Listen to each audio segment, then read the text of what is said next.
अस्सलाम वालेकुम dear student, first year computer science का हमारा जो आज का लेक्चर है, इसके अंदर हम अपनी एक्सरसाइज के जो रिमेनिंग क्वेश्चंस थे उनको कंप्लीट करने वाले हैं, जिसमें कुछ शॉर्ट क्वेश्चंस भी हैं और कुछ जो है वो लॉन्ग क्वेश्चन भी है, जो कि मैं साथ आपको मेंशन करवा दूंगा। स्टूडेंट, सबसे पहला जो क्वेश्चन है वो डिफरेंशिएट का है, differentiate between compiler and interpreter. तो ये तो शॉर्ट क्वेश्चन ही होगा डेफिनेटली, साथ साथ जो है वो लॉन्ग क्वेश्चन को हाईलाइट करवा दूंगा। बट फिलहाल सबसे पहले है जी कंपाइलर एंड इंटरप्रेटर। ये दोनों ही हमारे पास लैंग्वेज ट्रांसलेटर्स हैं, हमारी ह्यूमन सोर्स लैंग्वेज को कन्वर्ट करते हैं अपनी मशीन कोड के अंदर, और मशीन कोड से फिर कंप्यूटर उसको अंडरस्टैंड कर लेता है उस मशीन कोड को। फाइनली जब कंप्यूटर अपना रिस्पॉन्स जारी करता है तो वहां से फिर उस मशीन कोड को वो अगेन हमारी लैंग्वेज के मुताबिक हमें समझाते हैं। मींस के ये ट्रांसलेटर के तौर पे काम करते हैं दोनों ही। बट इन दोनों में कुछ डिफरेंस है, जैसे कि कंपाइलर जो है वो एज अ होल अपनी पूरी फाइल को, पूरी इंस्ट्रक्शंस को रीड करता है एंड देन एग्जीक्यूट करता है। किसी एक जगह पे भी अगर एरर होगी तो वो रुक जाएगा एंड हमें पहले इन्फॉर्म करेगा कि भाई इस जगह के ऊपर, फ्लॉ लाइन के ऊपर जो है एरर है, काइंडली इसको रिस्पॉन्स करें, पहले इसको ठीक करें, देन पूरा पेज इकट्ठा ही लोड करवाऊंगा। बट जब हम इंटरप्रेटर की बात करते हैं तो ये पहली लाइन को रीड करेगा, फेच करके डीकोड करके एग्जीक्यूट कर देगा,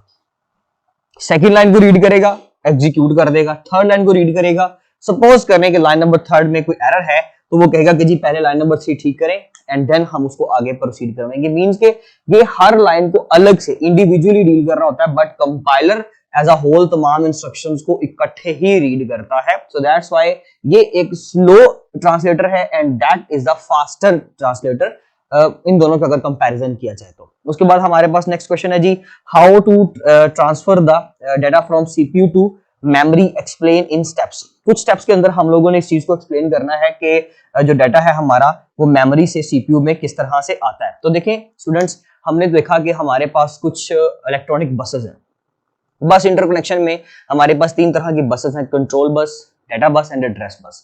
तो मेमोरी और प्रोसेसर यानी कि सीपीयू का आपस में जो रिलेशन है, आपस में जो कम्युनिकेशन है, वो किस वजह से पॉसिबल है? इन बसेस की वजह से।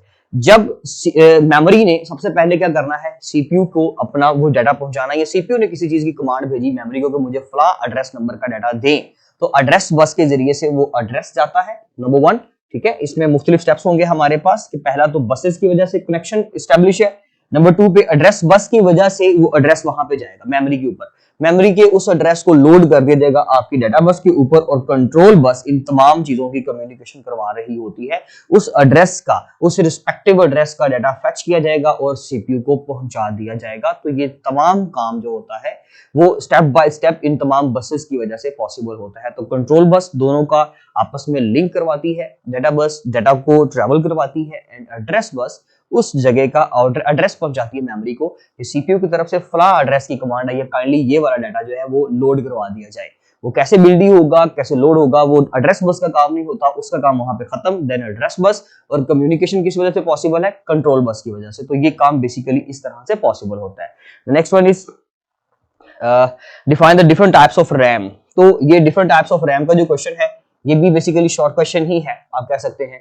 तो इसमें हम सबसे पहले तो रैम की बात करेंगे। रैंडम एक्सेस मेमोरी एक डायरेक्ट एक्सेस मेमोरी है, जो कि कंप्यूटर का एक मेन वर्किंग एरिया है, जिसके ऊपर तमाम एग्जीक्यूशन और लोडिंग हो रही होती है। इसके अलावा आप कह सकते हैं कि इसकी 2 टाइप्स हैं, D RAM and S RAM. हमने इसकी रैम की टाइप्स के अंदर 2 तरह की रैम्स पढ़ी हैं। कौन सी? एक है D RAM and the next one is SRAM. DRAM stands for Dynamic Random Access Memory and SRAM stands for Static Random Access Memory. DRAM जो है वो डायनामिक रैम है, बेसिकली वो current, electric current basically states को control करने के लिए current की स्टेट ही यूज करती है। बट SRAM जो है वो कुछ इस तरीके से मटेरियल से बनाई जाती है, डिजाइन की जाती है कि उसको, उसके अंदर के पाए जाने वाले मटेरियल को हमें अगेन एंड अगेन रिफ्रेश नहीं करना पड़ता। डी रैम की बात करें तो उसके अंदर हमें, जब जिस सिस्टम के अंदर डी रैम होती है, डायनामिक रैम होती है, उसको हम पीरियडिकली थोड़े अरसे के बाद, थोड़ी देर के बाद हम उसको रिफ्रेश करते हैं। तो रिफ्रेश के टूल से वो क्या होता है कि जी मेमोरी के ऊपर से जितना भी आप कह सकते हैं कि वेस्ट मटेरियल होता है, समझ लीजिए, वो तमाम चीजें वहां से खत्म हो जाती है, मेमोरी अगेन क्लीन आउट हो जाती है। बट अगर SRAM की बात करें तो ये लाइफ टाइम इसको रिफ्रेश करने की जरूरत नहीं पड़ती, ये हमें पीरियडिकली बार बार इसको रिफ्रेश नहीं करने की पड़ती। इसलिए बेसिकली आप कह सकते हैं कि ये थोड़ा सा कॉम्प्लेक्स स्ट्रक्चर से बनी जाती है। सो दैट्स व्हाई एक्सपेंसिव तो है बट फायदेमंद ज्यादा। ये एक्सपेंसिव नहीं है बट इसमें थोड़ा सा ये हमें जो है ना वो वक्त के साथ साथ उसको अगेन एंड अगेन जब रिफ्रेश करना पड़ता है तो थोड़ा सा टाइम टेकिंग हो जाता है। तो ये बेसिकली इनमें बिग डिफरेंस है। द नेक्स्ट वन इज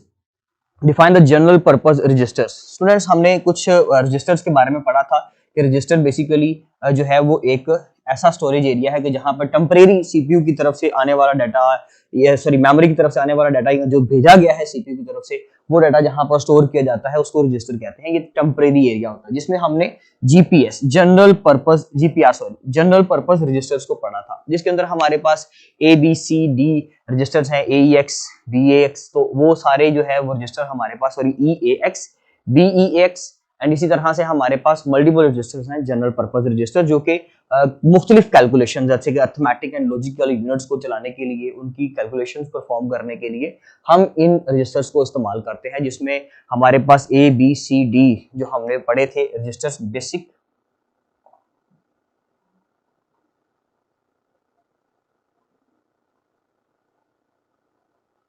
तो A stands for accumulator, B stands for base, C stands for count and D stands for data। इन तमाम के काम जो है वो डिफरेंट है, बट आपने बेसिकली शॉर्ट क्वेश्चन है तो आपने कंबाइनली कलेक्टिवली बता देना है।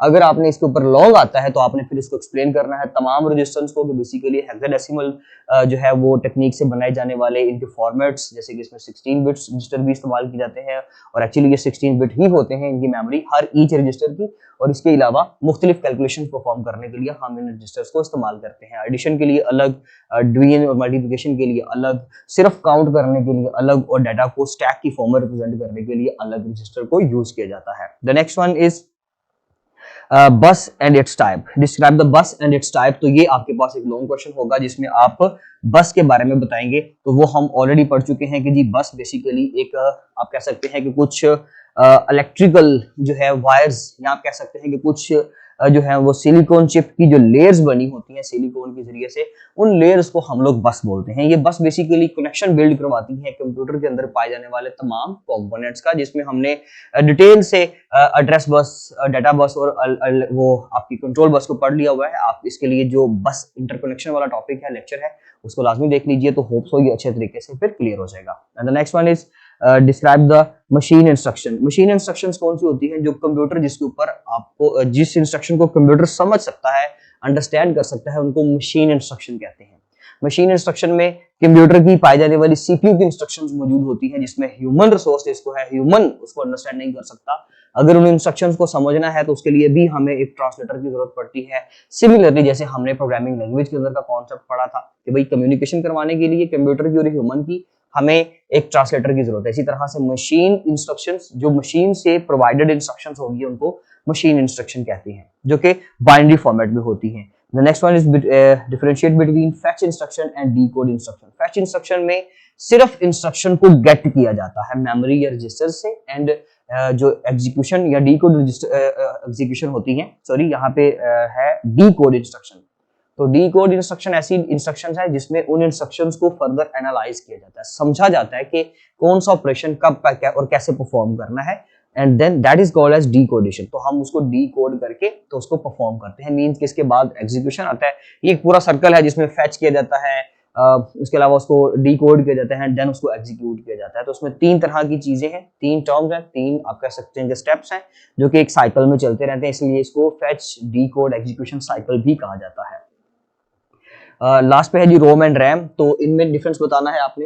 रोम and RAM, read only memory, just data को रीड करती है, ये राइट नहीं कर सकती। हम इसके ऊपर का डाटा अल्टर नहीं कर सकते। अगर अल्टर करना है तो उसके लिए हमें EPROM या डबल EPROM को यूज करना पड़ेगा। तो कंप्यूटर ऑपरेटिंग सिस्टम ने, या आप कह सकते हैं कि डिफरेंट जो कंप्यूटर कंपोनेंट्स हैं, उन्होंने किस तरीके से बिहेव करना है, किस तरह से ऑपरेट करना है, इसकी तमाम इंस्ट्रक्शंस रोम के ऊपर पाई जाती है। But random access memory, RAM जो है, ये एक वर्किंग एरिया है, ये एक वोलेटाइल मेमोरी है। बट जो रोम है वो एक आप कह सकते हैं नॉन वोलेटाइल मेमोरी है। मींस के वो मेमोरी जो है ऐसी मेमोरी है कि जो कनेक्शन पे डिपेंडेंट नहीं होती। बट रैम जो है कनेक्शन डिपेंडेंट है। रैम का वर्किंग एरिया तब तक हाजिर है, तब तक चल रहा है जब तक उसको आप कनेक्शन दे रहे हो, इलेक्ट्रिसिटी प्रोवाइड कर रहे हो, कनेक्शन दे रहे हो। जैसे कनेक्शन कट ऑफ होगा किसी भी वजह से, वायर के डैमेज हो जाने की वजह से, इलेक्ट्रिसिटी के ऑफ हो जाने की वजह से, बैटरी के डेड हो जाने की वजह से, तो वो मेमोरी वर्किंग नहीं कर पाती। उसके ऊपर का जो डाटा लोडेड होता है वो अगेन खत्म कर दिया जाता है। तो that is the difference between the RAM and ROM. ये था स्टूडेंट हमारा आज का लेक्चर। इसके अंदर हमने अपने इन तमाम शॉर्ट क्वेश्चन और कुछ लॉन्ग को डिस्कस कर लिया। अब इंशाल्लाह मिलते हैं अपने नेक्स्ट लेक्चर में। तब तक के लिए अल्लाह हाफिज।